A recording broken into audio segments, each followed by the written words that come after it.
नमस्कार, good morning, जय हिंद प्यारे दोस्तों। स्वागत है आप सभी का एक बार फिर से आपके अपने इस YouTube channel learn with DS sir पर। साथियों, आज की इस क्लास में हम आप सभी के लिए एक बार फिर से लेकर के आए हैं रेलवे एनटीपीसी और आरपीएफ परीक्षा 2024 के लिए रीजनिंग का एक बेहतरीन प्रैक्टिस सेट। प्यारे दोस्तों, आज की इस क्लास में हमारा रीजनिंग का प्रैक्टिस सेट नंबर 7 होगा। और इससे पहले कि यदि आपने पिछले 6 पार्ट नहीं देखे हैं तो आप पिछले पार्ट को भी जाकर के देखिएगा। प्यारे दोस्तों, यहाँ पर हम रीजनिंग को बहुत ही शॉर्ट ट्रिक के माध्यम से जानेंगे और जो महत्वपूर्ण सवाल आपकी परीक्षा में पूछे जा सकते हैं उन सभी प्रश्नों पर आज चर्चा करेंगे। तो प्यारे दोस्तों, बात करते हैं आज की इस क्लास की। तो कुछ इस प्रकार से प्रश्नों का अध्ययन करेंगे, जैसे कि क्वेश्चन नंबर 13 आपके सामने लिखा है, निम्नलिखित में से लुप्त अंक क्या होगा। यानी कि अगर देखा जाए लुप्त अंक के बारे में तो तीसरा जो आकृति आपका बना हुआ है, जो तीसरा वाला स्तंभ दे रखा है, इसमें से बीच में लुप्त अंक फाइंड करना है, यानी ज्ञात करना है। इसके अतिरिक्त हम क्वेश्चन नंबर 14 को देखेंगे, जिसमें लिखा है निम्न में से विषम विकल्प क्या होगा। आपके सामने 4 विकल्प दिए गए हैं। ये एक वर्गीकरण का बेहतरीन सा प्रश्न है और इसमें से हमें एक विषम विकल्प ज्ञात करना है। तो चलिए दोस्तों, शुरू करते हैं आज की इस प्यारी सी क्लास को। क्वेश्चन नंबर 1 की ओर चलते हैं। उससे पहले आप लोगों से एक रिक्वेस्ट कर लेते हैं कि यार अभी तक लाइक नहीं किया हो तो कर दीजिए, और चैनल पर पहली बार आए तो सब्सक्राइब करके बेल आइकन ऑन कर लें, ताकि आने वाली जो भी अपडेट हो उससे आप लोग परिचित रहें। इसी के साथ आज का पहला प्रश्न आप सभी के सामने है। बहुत ही शानदार सा क्वेश्चन, जिसमें लिखा गया है एक निश्चित कूट भाषा में टाइम एंड मनी को जू जी जिग लिखा जाता है और टाइम एंड टाइड को जी जू जा लिखा जाता है। तो उसी कोड भाषा में जा का कोड क्या होगा। क्या पूछा है? जा का कोड पूछा है। बहुत अच्छा क्वेश्चन है, चलिए देखते हैं। देखो, आपसे पूछा गया है प्यारे दोस्तों जा का कोड, तो आप इसमें देखिए जा लिखा कहाँ पे है। जो आपको कोडिंग दी गई है वो जा वहाँ पे लिखा कहाँ पे है। तो अगर इसमें देखें तो कहीं भी जा लिखा नहीं है, मतलब जेड डबल ए ऊपर वाले में कहीं लिखा नहीं है। अगर हम नीचे देखते हैं, नीचे यहाँ पे, तो आप पाओगे कि तीसरे नंबर पर लिखा गया है जा, ये लिखा जा, और इसी की हमें कोडिंग बतानी है। हमने देखा कि ऊपर जा है नहीं और नीचे जा है, तो इसका मतलब जो कोडिंग होगी वो इनमें से कोई होगी। ये जा की जो कोडिंग होगी वो इनमें से कोई होगी। या तो टाइम होगी प्यारे दोस्तों, क्या होगी? या तो टाइम होगी, या तो प्यारे दोस्तों एंड होगी, और या तो आपकी टाइड होगी। ये 3 में से एक कोडिंग रहने वाली है। क्या आपको पता है कि जा ऊपर आया है? अभी हमने कहा नहीं आया है। तो अगर जा ऊपर नहीं आया है तो इसकी कोडिंग के लेटर भी ऊपर नहीं आए होंगे। जैसे टाइम ऊपर नहीं आना चाहिए, देखो आया है तो ये जा की कोडिंग नहीं बनेगी। एंड ऊपर नहीं आना चाहिए, आया है, इस कारण ये जा की कोडिंग नहीं बचेगी। अब बचा एक ही विकल्प है जिसका नाम है टाइड। क्या बचा है? ये आपके सामने एक ही ऑप्शन बच रहा है, यानी टाइड। ये टाइड जो होगा ये जा की कोडिंग हो जाएगी। तो आप बोलोगे प्यारे दोस्तों, जो विकल्प नंबर 1 है वहां पे लिखी गई है जा की कोडिंग। क्या लिखी गई है? जा की कोडिंग। ये रहा जा, और इसकी कोडिंग के लिए हम किसको प्रयोग करेंगे? किसका प्रयोग करेंगे? तो आप कहोगे टाइड का प्रयोग करेंगे। अगले प्रश्न में आ जाते हैं। अगला प्रश्न एक और प्यारा सा क्वेश्चन है। ये आपका गणितीय संक्रियाओं से संबंधित एक बेहतरीन सा क्वेश्चन दिया गया है। बोला है यदि ए का अर्थ भाग है, बी का अर्थ गुणा है, सी का अर्थ प्लस है, डी का अर्थ माइनस है, तो निम्नलिखित में समीकरण में से प्रश्न चिन्ह के स्थान पर क्या आना चाहिए। एक बहुत ही प्यारा सा क्वेश्चन। अब देखिए, यहाँ पे 93 है। ए का जो अर्थ है वो भाग है, तो हम भाग लिख करके 3 लगा देंगे, और सी का हमें अर्थ पता था कि ये सर प्लस है तो 15 कर देंगे, और बी का अर्थ हमने अभी अभी देखा था कि गुणा होता है, 5 से कर देंगे। इसके बाद डी का अर्थ माइनस होता है, तो हम यहाँ पे माइनस लिख देंगे। अब प्यारे दोस्तों, इसमें हम लगाएंगे बोर्ड मास। क्या लगाएंगे? बोर्ड मास। बोर्ड मास में होता क्या है? Bracket of divide multiply add और सब्ट्रैक्ट, ये होता है बोर्ड मास। तो सबसे पहले ब्रैकेट ऑफ यहाँ पे है नहीं, डिवाइड से शुरू करते हैं। डिवाइड से शुरू करेंगे, 31 दिया होता है 93, प्लस में 15 पंचे कितना हो जाएगा? आप कहोगे सर 75 हो जाएगा, ठीक है 75, और इधर हो जाएगा आपका माइनस का 12। ओहो, माइनस का 12, ठीक है, माइनस का 12। तो अब देखिए इन दोनों को जोड़ लेंगे तो ये प्यारे दोस्तों हो जाएगा 106, और 106 में अगर 12 घटाओगे प्यारे दोस्तों तो आपका प्रश्न का उत्तर आएगा 94। क्या आएगा? 94 आएगा। इस बात को याद रखेंगे, जो कि आपको ऑप्शन नंबर 2 में दिया गया है। कहाँ पे दिया है? ऑप्शन नंबर 2 में। देखो, अगर हम बात करते हैं बोर्ड मास की तो आपके सामने है। हमने कहा ब्रैकेट ऑफ है नहीं तो इसको नहीं लेंगे। हम किसको लेंगे? डिवाइड से शुरू करेंगे, उसके बाद मल्टीप्लाई, फिर ऐड, फिर सब्ट्रैक्ट। तो हमने वही किया, डिवाइड किया, मल्टीप्लाई किया, ऐड किया, सब्ट्रैक्ट किया। तो जैसे ही हमने डिवाइड किया, आपका 31 आया। 93 में से डिवाइड करेंगे 3 का 31, और 15 पंचे 75 मल्टीप्लाई से हुआ, और ऐड हम कर चुके हैं 106 हुआ दोनों, और माइनस का 12। तो टोटल आपका 94 सही उत्तर है। अगले प्रश्न में आ जाइए। अगला प्रश्न भी एक बहुत ही प्यारा सा क्वेश्चन है आप सभी के सामने। इस प्रश्न को देखिए। प्रश्न में बोला है अंग्रेजी वर्णमाला क्रम के आधार पर दी गई श्रृंखला में प्रश्न चिन्ह के स्थान पर क्या आएगा। ये रहा प्रश्न चिन्ह, और प्यारे दोस्तों ये एक बहुत ही प्यारा सा क्वेश्चन है, इसको समझते हैं। देखो यहाँ पे लॉजिक क्या है, क्या लॉजिक है, गौर से देखो। अगर मैं इसको देखता हूँ, अगर मैं देखता हूँ यहाँ से यहाँ तक पहले का संबंध अगर पहले से, तो प्यारे दोस्तों आपको इसका उत्तर मिल जाना चाहिए। कैसे? एफ 6 पर होता है सर, सी 3 पर होता है, जेड 26 पर होता है और डब्ल्यू 23 पर होता है। तो अब देखा जाए तो 6 में से 3 जाएगा तभी तो 3 आएगा, आप कहोगे हाँ। और उसी प्रकार 3 में से अगर 3 चला जाएगा तो 26 आ जाएगा, क्योंकि अंग्रेजी वर्णमाला है। 3 में से 3 जाएगा, वैसे तो 0 होता है, लेकिन आप कह रहे हैं कि हम सी में से अगर 3 घटा दें तो क्या आएगा भैया? अंग्रेजी वर्णमाला का अंतिम अक्षर। कैसे? आप कहोगे सी, बी और ए, उसके बाद फिर से जेड, वाई, इस तरह से। अब 3 घटा देंगे तो क्या आ जाएगा? जेड आ जाएगा। बस वही करना है। तो हमने 3 में से 3 घटाया, क्या आया प्यारे दोस्तों? आपका जेड आया। उसी प्रकार 26 में से 3 घटाएंगे तो कितना आएगा? 23। अब 23 में से ही 3 घटा देंगे, 23 में से 3 घटा देंगे तो 20 आएगा। यानी कि प्यारे दोस्तों विकल्प की शुरुआत टी से होगी। किससे होगी? टी से। तो एस वाले तो दोनों गलत बनते ही नहीं है, ठीक है, ये विकल्प तो बनते ही नहीं, दोनों गलत हो गए। अब देखिए इसके बाद दूसरे का संबंध अगर हम दूसरे से निकालें तो क्यू होता है 17 पर, एल होता है 12 पर, जी होता है 7 पर। प्यारे दोस्तों इसके बाद देखो जी 7 पर होता है और बी 5 पर होता है। तो हर बार में अगर देखा जाए तो 17 में से 5 गया 12, 12 में से 5 गया 7, 7 में से 5 गया, 7 में से 5 गया, भैया ये हमने 5 का ही लिख दिया, ये तो बी 2 पर होता है ना। तो 5 5 घट रहा है हर बार में, हर बार में 5 5 घट रहा है।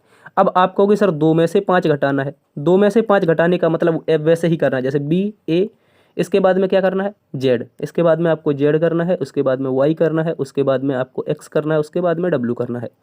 तो अब देखिए यहाँ पे एक, देखो गौर से देखो, क्या घटाना है? 5। तो 1 2 3 4 5, तो क्या बचेगा भैया? डब्ल्यू बचेगा। डब्ल्यू बचेगा तो टी के बाद डब्ल्यू आना चाहिए। यहाँ पे जो श्रृंखला होगी उसमें टी के बाद डब्ल्यू आएगा। कहाँ पे? यहाँ पे, यहाँ पे गौर से देखिए टी के बाद डब्ल्यू आएगा। अब टी के बाद डब्ल्यू एक विकल्प ऑप्शन नंबर 1 में दे रखा है, ये वाला तो गलत है। यहाँ पे तो टी के बाद वी दे रखा है। तो हम इस प्रकार से कह सकते हैं कि अगर श्रृंखला में हम पहले को पहले से घटाएं, दूसरे को दूसरे से घटाएं और तीसरे को तीसरे से जोड़ें, सॉरी घटाएं, तो इस प्रकार से हमारी एक क्रम बनता हुआ प्रतीत होगा, जो कि आपका TWF होगा क्वेश्चन मार्क के स्थान पर, ठीक है। आई होप आप इसको समझोगे। देखो नहीं समझे तो एक बार फिर से आप लोग देखिएगा, आप अच्छे से समझ जाएंगे। चलिए इसी के साथ अगले प्रश्न में आ जाते हैं। अगला प्रश्न कैलेंडर का एक बहुत ही प्यारा सा क्वेश्चन है, इसको देखते हैं। प्यारे दोस्तों बोला गया है यदि 26 सितंबर 2005 को सोमवार था तो 26 सितंबर 2017 को कौन सा दिन होगा? देखो मेरे भाई यहाँ पे देखना है, ये लिखा है 26 सितंबर, क्या लिखा है? ये लिखा है 26 सितंबर। सन कौन सी है सर? सन तो 2005 है। अब 2005 है, इसका दिन बताया है हमें सोमवार। क्या बताया है प्यारे दोस्तों? सोमवार बताया है। अब देखिए हमसे पूछा क्या है सर? हमसे पूछा गया है 26 सितंबर, मतलब सेम डेट 26 सितंबर, ठीक है, 26 सितंबर। और सन, सन आप बोलोगे सर 2017। क्या पूछी गई है? 2017। बता दो कौन सा दिन होगा? नहीं बता पाओगे। देखो मेरी बात को समझो, मैं आपको बताता हूँ कैसे करना है। आप यहाँ पे देखिए, यहाँ पे कितने दिनों का अंतर है? आप कहोगे 0 दिनों का अंतर है। सितंबर से सितंबर कोई दिक्कत नहीं है। यहाँ पे कितने का अंतर? आप कहोगे 12 5 17, 12 का अंतर है। बस 5 से 17 के बीच में आने वाले लीप वर्ष आप याद रख लो। जैसे 5 से 17 के बीच में आने वाले लीप वर्ष 2008 होता है, 2012 होता है और 2016 होता है। तो इन लीप वर्षों में जो एक्स्ट्रा दिन बनेंगे वो प्यारे दोस्तों आप लोगों के 3 आएंगे, क्योंकि 3 फरवरी आपकी 29 की रही होंगी, बाद बाकी तो 28 की रही, तो हमने यहाँ पे 12 जोड़ लिए। लेकिन प्यारे दोस्तों यहाँ पे जो प्रक्रिया रही वो 3 आपके एक्स्ट्रा दिन बनेंगे और इन सभी को जोड़ के 7 से भाग लगा देंगे। सर जब हम 7 से भाग लगाएंगे, 12 3 15, 15 में 7 से भाग लगाओगे, बचेगा रिमाइंडर कितना बाबू भैया? एक बचेगा भैया, एक बचेगा मेरे भाई। तो एक को क्या करेंगे? इस सोमवार में जोड़ देंगे। सोमवार में एक जोड़ते ही आप लोगों का जो उत्तर आएगा वो मेरे प्यारे दोस्तों मंगलवार आएगा। क्या आएगा? मंगलवार आएगा। इस बात को आप सभी अच्छे से याद रखेंगे। कहाँ पे दिया? सॉरी भाई, ठीक है। देखो कहाँ पे दिया है मंगलवार? मंगलवार आपको विकल्प नंबर 2 में दिया है, ठीक है। विकल्प नंबर 2 आपका एकदम सही उत्तर हो जाएगा। इस बात को आप सभी अच्छे से याद रखेंगे। तो आई होप प्यारे दोस्तों आप प्रश्न को समझे होंगे। देखो नहीं समझे तो एक बार फिर से सुन लो। 26 सितंबर 2005 से हमें 26 सितंबर 2017 तक जाना था। हमें पता है 26 सितंबर 2005 को सोमवार है, तो हमने कहा 5 से 17 तक जाने के लिए हमें 12 एक्स्ट्रा दिन लगते हैं, 12 साल एक्स्ट्रा लगते हैं। तो 12 साल सीधे सीधे हमने लिख लिए। 12 साल क्यों लिखे? क्योंकि प्यारे दोस्तों जब आप 365 में 7 से भाग लगाते हो तो भैया यहाँ पे आपका एक रिमाइंडर आता है, एक साल में एक रिमाइंडर आता है, इसलिए 12 साल का जो रिमाइंडर है वो मैंने 12 लिखा है, ठीक है। इस बात को याद रखेंगे। इसके बाद भैया 3 लीप वर्ष आते हैं। कौन कौन से? 2008, 2012, 2016। किस किस के बीच में, 2005 से 2017 के बीच में। तो हमने 3 लीप वर्ष का एक्स्ट्रा लिखा, दोनों को जोड़ा, 7 से भाग लगाया। क्योंकि सितंबर में तो बढ़ना नहीं था, आगे सेम डेट थी, इसलिए हमने इसको 0 रखा, दोनों को जोड़ा, 15 हुआ, 7 से भाग लगाया, रिमाइंडर 1 आया, और बचे हुए रिमाइंडर 1 को हमने सोमवार में जोड़ दिया। इस प्रकार से हमारा मंगलवार सही उत्तर आया। तो आई होप आप समझे होंगे। अगले प्रश्न में आ जाइए।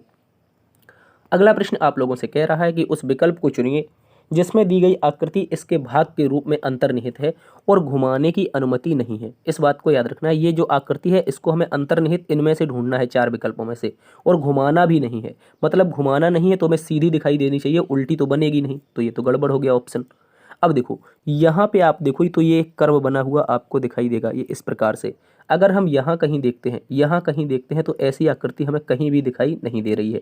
देखो यहाँ पे कहीं दिखाई दे रही है ऐसी आकृति, आप कहोगे नहीं दे रही है, तो आप कह सकते हो कि चौथा विकल्प सीधा सा गलत है। इसके बाद क्या हमें प्यारे दोस्तों ऑप्शन नंबर 1 में दिख रही है? देखो इसका कर्व जो है वो बिल्कुल सेम बनता हुआ प्रतीत हो रहा है, ठीक है। इसके बाद ये वापस भी आ रहा है, लेकिन भैया जब ये वापस आ रहा है उसके बाद सीधी लाइन यहाँ से चाहिए हमें, सीधी लाइन नहीं मिल रही है, सीधी लाइन के बीच में हमें यहाँ पे गैप मिल रहा है, इस कारण ये गलत है। अब भाई हमने 3 गलत कर दिए, तो बचा हुआ एक जो विकल्प है वो 2 नंबर का, ये आपका एकदम सही हो जाएगा, यही इसका सही उत्तर बनेगा, ठीक है। तो अंतर्निहित आकृति किस विकल्प में आएगी? ऑप्शन नंबर 2 में। कैसे आएगी? देखो मेरी बात को समझ लो, ये ग्रीन कलर से मैं यहाँ पे इसको कर्व को ले जाऊँगा, यहाँ से मोड़ के नीचे ले आऊँगा, और यहाँ से इस प्रकार से आपको दिखाई दे दूंगा, ठीक है। यहाँ पे अब आप देख लीजिए एज इट इज़ आपको दिखाई देगी। अगले प्रश्न में आ जाइए। अगला प्रश्न एक और प्यारा सा क्वेश्चन है, गणितीय संक्रियाओं से संबंधित है, इसको देखते हैं। इसमें बोला है यदि प्यारे दोस्तों प्लस और माइनस, गुणा और भाग को आपस में बदल दिया जाए, यानी हमें जो गुणा है उसको भाग कर देना, जहाँ भाग है वहाँ पे गुणा करना है, प्लस के स्थान पर माइनस और माइनस के स्थान पर प्लस। तो हम कह सकते हैं 800, गुणा के स्थान पर भाग करना है 16, माइनस के स्थान पर प्लस करना है 8, और प्यारे दोस्तों भाग के स्थान पर गुणा करना है 12 और प्लस के स्थान पर माइनस करना है 18। अब हमें ज्ञात करना है यहाँ पे क्या आएगा। तो अब देख लीजिए आप लोग, इसमें भी हम क्या लगाएंगे भैया? बोर्ड मास लगाएंगे, BODMAS, bracket of divide multiply add subtract. तो ब्रैकेट ऑफ है नहीं तो सीधा डिवाइड से शुरू करते हैं, 16 पंचे 80, 50 बार में कटेगा, प्लस में 15 अट्ठे कितना हो जाएगा? 15 अट्ठे होता है 120 मेरे भैया, कितना होता है? सॉरी 12 अट्ठे 96 होता है, 15 तो है ही नहीं, 12 अट्ठे 96, माइनस का हो जाएगा प्यारे दोस्तों 18। अब देखिए 50 और अगर 96 को जोड़ें, 50 और 96 को जोड़ें, ये होता है 144। कितना होता है मेरे भैया? आप कहोगे 144, देखो 146, 146, 9 5 14 और 6 यहाँ पे 146 हो जाएगा, माइनस का 18 आप जैसे ही करेंगे इसमें, तो आपका सही उत्तर आएगा 128। कितना आएगा प्यारे दोस्तों? ये आएगा 128, ठीक है, 128 आएगा, यानी 128। 128 आपको विकल्प नंबर 4 में दिया गया है, तो विकल्प नंबर 4 आप कह सकते हैं इसका एकदम सही उत्तर है, ठीक है। इसी के साथ सभी प्यारे दोस्त अगले प्रश्न में आ जाएंगे। अगला प्रश्न भी एक बहुत ही लाजवाब सा क्वेश्चन आपको दे रखा है। ये क्वेश्चन देखिए, ये भी अंग्रेजी वर्णमाला श्रृंखला के आधार पर ही है, लेकिन ये एक एडवांस लेवल का क्वेश्चन है, ठीक है। अभी हमने जो पीछे किया था उससे एडवांस है। कैसे है देखते हैं। हमने कहा था जब भी अंग्रेजी वर्णमाला श्रृंखला आए तो पहले का संबंध पहले से बनाना है, लेकिन आप अगर देखें यहाँ पे अगर आप देखें तो 17 के बाद में सीधा 1 आया है, उसके बाद में 11, उसके बाद में 21। तो यहाँ पे आप पहले का संबंध पहले से नहीं बना सकते। क्यों नहीं बना सकते? गौर से देखिए, मैं आपको बताता हूँ। जैसे हमने कहा 17 में से अगर आप 16 घटा दोगे तो ठीक है हो जाएगा, ठीक है, 16 घटा दोगे 1 बच जाएगा। अब यहाँ पे क्या करना है? आपको फिर से 10 जोड़ना पड़ेगा, उसके बाद में फिर से क्या 16 घटेगा? आप बताइए। देखो 11 तो ये 5 ये, हाँ बिल्कुल घट जाएगा 16, बिल्कुल 16 घट जाएगा, ठीक है। और इसके बाद में आपको फिर से 10 जोड़ना पड़ेगा। अब फिर से 10 जोड़ना पड़ेगा, तो आप कहोगे अगर 10 जोड़ेंगे 21 में 10 तो कितना होता है भैया? 31। और 31 पर जो लेटर आता है वो 26 पर Z, 27 पर A, ठीक है, फिर B, फिर C, फिर D, फिर E। इस प्रकार से देखिए 27 के बाद 28, फिर क्या हो जाएगा 29, फिर क्या हो जाएगा 30, और फिर क्या हो जाएगा 31। तो 31 पर लेटर या 5 पर लेटर, इसको हम ई ही कहते हैं, ठीक है। तो हमारा विकल्प की जो शुरुआत होगी वो ई से होगी, ई से होगी, तो ई से होने वाला विकल्प एकमात्र ऐसा है जो यहाँ पे दे रखा है, ठीक है। देखो एक तो आप बेसिक ये कर सकते हैं, -16 + 10 -16 + 10 करके आप ऑप्शन नंबर 3 को सही ला सकते हैं। लेकिन मैं जो बताना चाह रहा था वो भी आप समझिए, आगे अगर एग्जाम में ऐसा क्वेश्चन आता है उसको भी समझना है। ये लॉजिक तो है, ठीक है, मैंने कहा ठीक है। अब देखिए इसको मैं बताऊं अगर अपने हिसाब से, तो प्यारे दोस्तों ये तो 17 पर है, लेकिन यहाँ पे अगर आप देखोगे, यहाँ पे ये 1 पर है, ये 11 पर है, और ये 21 पर है। तो इसमें करना क्या है भैया? इसमें अल्टरनेट देख लो आप, अल्टरनेट देख लो। अल्टरनेट देखोगे तो 6 माइनस का हो रहा है, और इसका अगर अल्टरनेट देखोगे इसका यहाँ पे, तो यहाँ भी आपका माइनस का 6 ही हो रहा है। चूंकि हमने अभी बताया था जो 27 पर होता है वो आपका ए आ जाता है दोबारा से, ठीक है। तो 27 में से अगर 6 घटा दोगे तो 21 आ जाएगा। अब दोस्त फिर से हमें यहाँ पे माइनस का क्या करना है, 6 करना है। माइनस का 6 करोगे, 11 में से 6 जाएगा, 5 बचेगा। और 5 पर जो लेटर आता है वो अभी मैंने बताया था 31 को 5 हो, इस पर लेटर जो आता है वो आपका ई होता है। क्या होता है, ई। और ई से शुरू होने वाला एकमात्र विकल्प ऑप्शन नंबर 3 है। तो आप या तो -16 + 10 करके कर लो, या आप अल्टरनेट करके इनको देख लो, तो आपका उत्तर इस प्रकार से आ जाएगा -6 के लॉजिक से, ठीक है। तो आई होप आप इस क्वेश्चन को भी समझे होंगे। अगले प्रश्न में आ जाइए। अगला प्रश्न एक बेहतरीन सा क्वेश्चन है पेपर कटिंग का। पेपर कटिंग में आपसे बोला गया है नीचे दर्शाए अनुसार एक कागज को मोड़कर काटा जाता है, खोलने पर यह कैसा दिखाई देगा। सबसे पहले एक ब्लैंक शीट है आपके सामने, इसको हमने 20 से आधा मोड़ दिया, आधा मोड़ दिया अंदर की तरफ, ठीक है। उसके बाद इसको भी आधा कर दिया, देखो यहाँ पे इसको भी आधा करके उसको फिर से मोड़ दिया। और इसके बाद भैया हमने क्या किया, एक स्क्वायर के शेप में कट लगाया और एक त्रिभुज के शेप में कट लगाया, ठीक है। हमने कितनी बार मोड़ा, पहली बार तो यहाँ पे मोड़ा, ठीक है, और दूसरी बार यहाँ पे मोड़ा, और तीसरी बार हमने कट लगाया, ठीक है, तीसरी बार हमने कट लगाया। तो प्यारे दोस्तों मेरी बात को समझना है, अगर मैंने पहली बार मोड़ा था, सॉरी दूसरी बार जब मोड़ा था, तो खुलेगा भी यहीं से पहली बार खुलेगा। जब ये यहाँ से पहली बार खुलेगा तो ये एज इट इज़ इस प्रकार से दिखाई देगा, इस प्रकार से आपका दिखाई देने वाला है, इस बात को याद रखेंगे, ठीक है। ये आपका इस प्रकार का दिखाई देने वाला है। अब भाई हमने कहा ये तो हमने आधा अभी खोला है, ये तो अभी हमने आधा खोला है। अब आधा जब यहाँ से खोलेंगे, आधा जब यहाँ से खोलेंगे, तो अब सेम कट इतने इतने से, देखो एक ये और दूसरा ये कट दिखाई देगा, और दो यहाँ पे ये दिखाई देंगे, ठीक है। ये दो आपके दिखाई देंगे और दो यहाँ भी हमें दिखाई देंगे इस प्रकार से, ठीक है। तो आप कह सकते हो कि बीच में जो स्क्वायर शेप की कटिंग होनी चाहिए उनकी संख्या कितनी है, इनकी संख्या प्यारे दोस्तों 4 है। बीच में स्क्वायर शेप की कटिंग की संख्या 4 है, तो ये गलत, ये गलत, ये गलत। अब क्या बचा, आपके पास बचा है केवल और केवल 2 नंबर का विकल्प। क्या बचा है मेरे प्यारे दोस्तों, आपके पास केवल और केवल 2 नंबर का विकल्प बचा है। तो यही 2 नंबर का विकल्प आपका सही उत्तर है, इस बात को याद रखेंगे। तो आई होप पेपर कटिंग को भी आप अच्छे से समझे होंगे। इसको समझना है, अगर नहीं समझे तो दोबारा जरूर देखिएगा। क्वेश्चन नंबर 9 पे आ जाते हैं। दर्पण प्रतिबिंब से संबंधित बेहतरीन सा क्वेश्चन दिया है। बोला है दी गई आकृति में सही दर्पण प्रतिबिंब चुनिए जो नीचे दर्शाए अनुसार दर्पण को MN पर रखने से बनेगा। देखो यहाँ पे कुछ लेटर आपको दिए गए हैं, इनका प्रतिबिंब बनाना है। अगर मैं इनका प्रतिबिंब बनाने जाऊँ तो ए हमारा, एक मिनट, ए हमारा कुछ इस प्रकार से दिखेगा, कैसा, ऐसा, एक मिनट यार, ये हमारा जो ए है ये कुछ इस प्रकार का दिखेगा। आप देखिए इन सभी विकल्पों में ए एज इट इज दिखाई दे रहा है। अब इसके बाद क्या है, इसके बाद 7 आया है तो 7 हमारा ऐसा दिखना चाहिए, 7 हमारा कहाँ पे, ऐसा दिखना चाहिए। तो भैया 7 उल्टा आया है तो विकल्प नंबर 4 गलत है। अब इसके बाद जो 4 ये सीधा बना हुआ है, इस 4 का जो प्रतिबिंब होगा वो इस प्रकार से बनेगा, कैसा बनेगा, इस प्रकार से। इस प्रकार से 4 का प्रतिबिंब ऑप्शन नंबर 1 में नहीं है, सीधा दे रखा है। ऑप्शन नंबर 2 में भी नहीं है, ये भी सीधा दे रखा है। तो अब बचा हुआ तीसरे नंबर का विकल्प केवल और केवल आपका सही उत्तर हो जाएगा, क्योंकि हम 3 विकल्प तो ऑलरेडी काट चुके हैं, 1 2 4, ठीक है। बचा हुआ 3 नंबर का विकल्प एकदम सही उत्तर है, याद रखेंगे। तो ऐसे ऑप्शन एलिमिनेट करके भी आप क्वेश्चन कर सकते हैं। अब अगले प्रश्न में आइए। यह भी एक बहुत ही लाजवाब सा क्वेश्चन आपके सामने है। प्रश्न में समुच्चय से संबंधित कुछ संख्याएं दे रखी हैं। बोला है उस समुच्चय का चयन कीजिए जिसमें संख्याएं ठीक उसी प्रकार संबंधित जिस प्रकार नीचे दिए गए समुच्चयों की संख्याएं संबंधित है। यानी 2 समुच्चय आपको यहाँ पे दे रखे हैं प्यारे दोस्तों, 2 समुच्चय दे रखे हैं। पहला समुच्चय है 45, उसके बाद में 15, उसके बाद में 3। दूसरा समुच्चय अगर हम देखते हैं, ये तो पहला रहा, दूसरा देखते हैं तो ये 120 है, ठीक है। दूसरा क्या है, संख्या 40 है। उसके बाद में क्या है, इसके बाद में 8 है। तो इनका अगर हम लॉजिक फॉलो करें, कौन सा लॉजिक लग रहा है, तो आप देखिए 3 पंचे 15 और 15 तिया 45, ठीक है। 3 पंचे 15 और 15 तिया 45, इस प्रकार से। जैसे हमने कहा 8 पंचे 40 और 40 तिया 120, एज इट इज़ लॉजिक बन गया। देखो पहले मल्टीप्लाई 3 का, फिर मल्टीप्लाई 5 का, फिर पहले मल्टीप्लाई 3 का, फिर मल्टीप्लाई 5 का। तो करना क्या है, हमें पीछे से लाना है, पीछे से लाना है मल्टीप्लाई 5 और 3, या शुरुआत से देख लें, शुरुआत से देख लें तो ऐसे कर सकते हैं। तो अब देखिए क्या 11 पचे 55 होता है, आप कहोगे हाँ, तो 54 वाला गलत हो गया।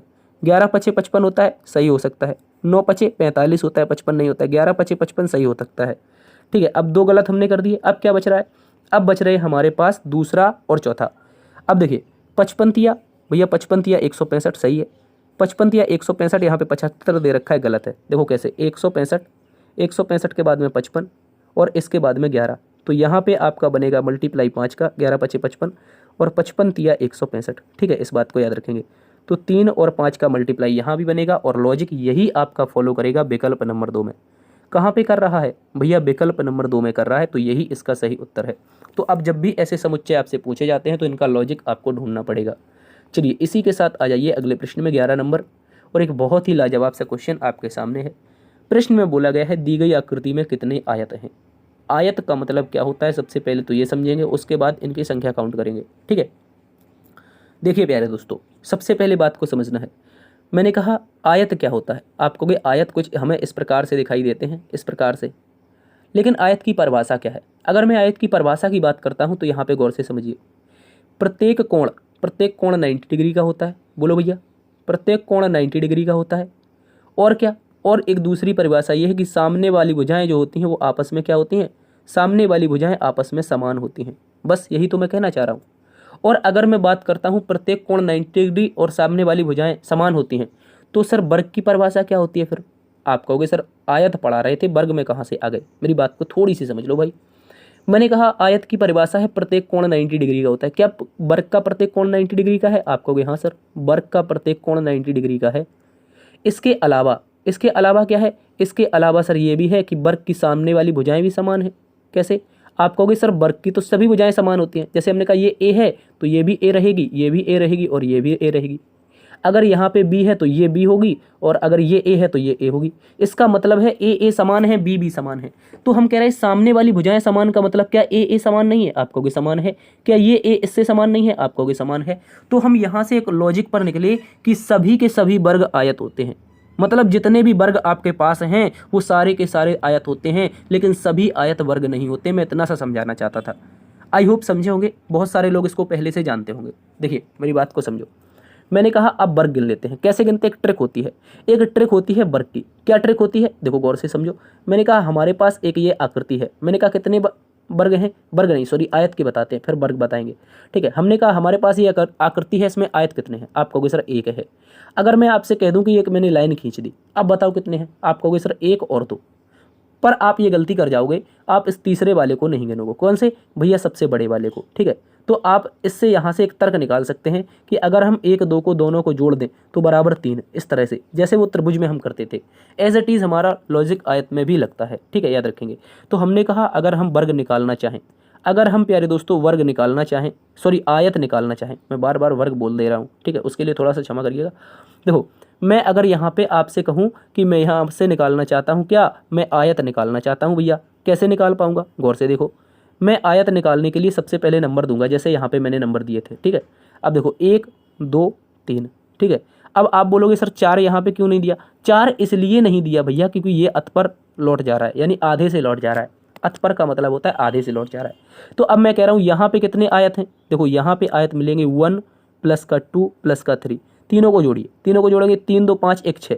मतलब आयतों की संख्या कितनी हो गई सर? 6 हो गई। इसके अलावा मैं कहूँगा और देखिए, कहाँ पे देखना है भैया? यहाँ से देखना है। यहाँ से देखोगे तो यहाँ भी आपको पता चल जाएगा सर 1 और इसके बाद 2, जो अभी मैंने छोड़ा हुआ था वो आपका ऊपर वाले इस वाले आधार से काउंट हो जाएगा। ठीक है, तो अब 1 और 2 अभी हमने देखा था कितने होते हैं? 3 होते हैं। 1 और 2 3 होते हैं, 6 यहाँ पे हैं, 6 3 9 हो जाएंगे। आपका एकदम सही उत्तर है। ठीक है प्यारे दोस्तों, तो आप कहोगे कि जो प्रश्न नंबर 11 है उसका सही उत्तर ऑप्शन नंबर 3 9 इसका सही उत्तर है। ठीक है, आई होप इस क्वेश्चन को आप अच्छे से समझे होंगे, मैंने फुल डिटेल में आपको समझाया है। चलिए इसी के साथ अगले प्रश्न में आ जाइए। अगला प्रश्न बहुत ही प्यारा सा क्वेश्चन आपके सामने है। बोला अंग्रेजी वर्णमाला क्रम के आधार पर मैंगो को 35 लिखा जाता है, और ये क्या लिखा है?